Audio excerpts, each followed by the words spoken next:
আচ্ছা, গরমকালে কেন এত গরম আর শীতকালে কেন ঠান্ডা? প্রশ্নটা শুনতে তো খুব সোজা, তাই না? কিন্তু এর আসল উত্তরটা কিন্তু বেশ মজার। চলুন আজ আমরা একসাথে এই রহস্যের গভীরে যাই আর দেখি আমাদের এই গ্রহের বার্ষিক যাত্রার পেছনে আসল কারণটা কি। হ্যাঁ, এই একদম সাধারণ একটা প্রশ্নের মধ্যেই কিন্তু লুকিয়ে আছে একটা অসাধারণ মহাজাগতিক গল্প। আর আজ আমরা সেই গল্পটাই শুনব, সেই রহস্যেরই সমাধান করব। বেশ, তাহলে শুরু করা যাক। আমাদের এই অনুসন্ধানের প্রথম পর্ব হল ঋতু পরিবর্তনের ধাঁধা। প্রথমেই যে চিন্তাটা মাথায় আসে সেটা কি? খুব সহজ। পৃথিবী যখন সূর্যের কাছে চলে আসে তখন গরমকাল, আর যখন দূরে সরে যায় তখন শীতকাল। মানে একদম সোজা হিসেব, তাই না? কিন্তু এই ধারণাটা কি আসলেই ঠিক? তাহলে চলুন এই জনপ্রিয় ধারণাটা কি একটু কাটাছেঁড়া করে দেখা যাক। আমাদের এখনকার প্রশ্ন হল, দূরত্বই কি আসল কারণ? ব্যাপারটা হলো, পৃথিবীর কক্ষপথটা কিন্তু একদম গোল একটা বৃত্তের মতো না। এটা খানিকটা ডিমের মতো, মানে উপবৃত্তাকার। এর মানে কি? এর মানে হলো সারা বছর ধরেই সূর্য থেকে আমাদের গ্রহের দূরত্ব কিন্তু বদলাতে থাকে। যেমন ধরুন ৩রা জানুয়ারি পৃথিবী থাকে সূর্যের সবথেকে কাছে। এই অবস্থানটাকে বলে অনুসুর বা পেরিহেলিয়ান। আর ঠিক তার উল্টোটা ঘটে ৪ঠা জুলাই। সেদিন পৃথিবী থাকে সূর্য থেকে সবচেয়ে দূরে, যাকে আমরা বলি অপসুর বা অ্যাপেহিলিয়ান। আর এখানেই তো আসল টুইস্ট। আমাদের ধারণা কি ছিল? কাছে থাকা মানে গরম আর দূরে থাকা মানে ঠান্ডা। কিন্তু উত্তর গোলার্ধের দিকে তাকালে কি দেখা যায়? দেখা যায় ৩রা জানুয়ারি, মানে যখন পৃথিবীর সূর্যের সবচেয়ে কাছে, তখন আমাদের এখানে থাকে কনকনে শীত। আর ৪ঠা জুলাই যখন আমরা সবচেয়ে দূরে, তখন থাকে প্রচণ্ড গরম। তার মানে কি দাঁড়ালো? আমাদের ওই সহজ হিসেবটা তো পুরোপুরি উল্টে গেল। দূরত্ব তাহলে আসল কারণ হতেই পারে না। তাহলে যদি দূরত্ব কারণ না হয়, তাহলে কি আসল কারণটা আসলে কি? কেন হয় এই ঋতু পরিবর্তন? আর এই সব প্রশ্নের উত্তর লুকিয়ে আছে একটাই জিনিসে, আর সেটাই হল ঋতু পরিবর্তনের আসল চাবিকাঠি: পৃথিবীর হেলানো অক্ষ। হ্যাঁ, এই হল আসল হিরো আমাদের গল্পের। পৃথিবী তার কক্ষপথে ঘোরার সময় কিন্তু একদম শটান সোজা হয়ে ঘোরে না, বরং সে একটু কাত হয়ে, মানে হেলে থাকে। আর এই সামান্য হেলে থাকাটাই, বিশ্বাস করুন, আমাদের পৃথিবীর সবকিছু বদলে দিয়েছে। প্রশ্ন হল, ঠিক কতটা হেলে থাকে? 66.5 ডিগ্রি। হ্যাঁ, তার কক্ষতলের সঙ্গে ঠিক 66.5 ডিগ্রি কোণে হেলে আছে আমাদের পৃথিবী। একবার ভাবুন তো, শুধু এই একটা সংখ্যা 66.5 ডিগ্রি, এটাই আমাদের গ্রহের জলবায়ু, ঋতুচক্র, এমনকি আমাদের পুরো জীবনযাত্রাকে নিয়ন্ত্রণ করছে। কিন্তু এই হেলে থাকার সাথে গরম ঠান্ডার সম্পর্কটা কি? এটা খুব সহজে বোঝা যায় একটা টর্চের আলো দিয়ে। ধরুন একটা দেওয়ালে টর্চের আলো ফেলছেন। আলোটা যদি একদম সোজা ফেলেন, দেখবেন একটা ছোট্ট খুব উজ্জ্বল গোল বৃত্ত তৈরি হয়েছে। মানে সব শক্তিটুকু এক জায়গায়, তাই সেখানে গরমটাও বেশি হবে। এবার টর্চটা একটু কাত করে ফেলুন।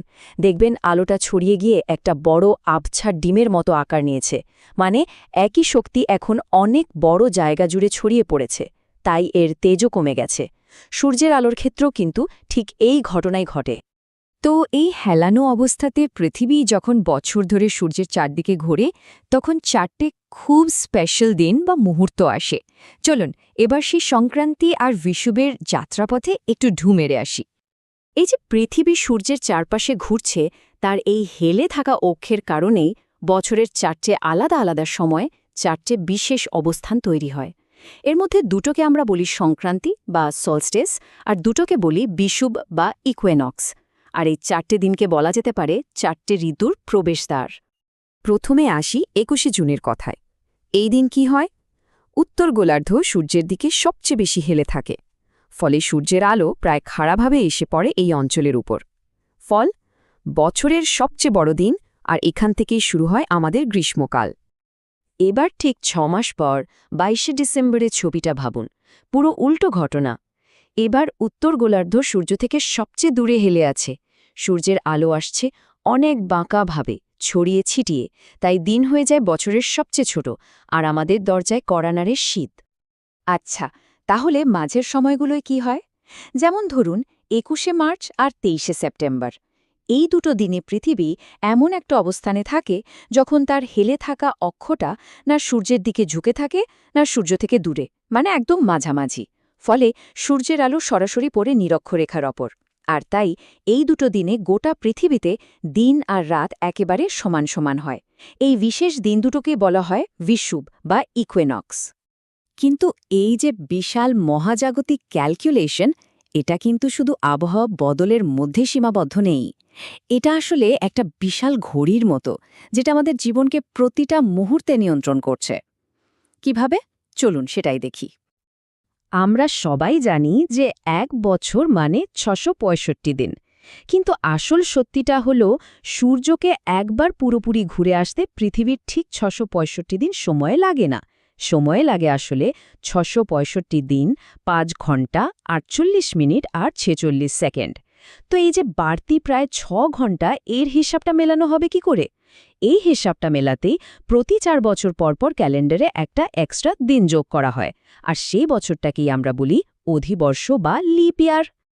কিন্তু এই মহাজাগতিক ছন্দের খেলাটা শুধু ক্যালেন্ডারের পাতা পর্যন্তই থেমে থাকে না।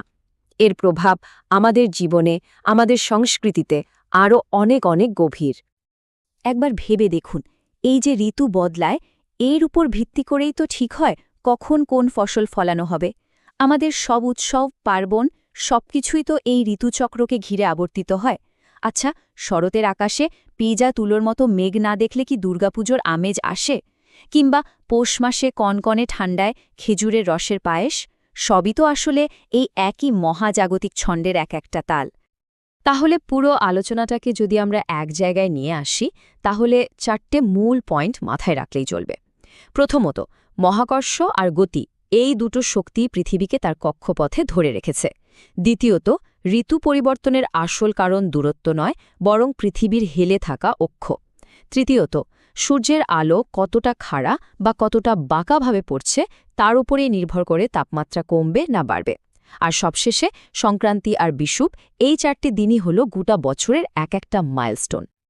শেষ পর্যন্ত এই পুরো অসাধারণ ব্যাপারটাকে হয়তো একটা বাক্যেই ধরা যায়। আমাদের এই ছোট্ট গ্রহের যে মহাজাগতিক নৃত্য, সেটাই তৈরি করে চলেছে জীবনের প্রতিটি স্পন্দন। Thanks for watching. Don't forget to like and subscribe to Animated Shikha for more videos.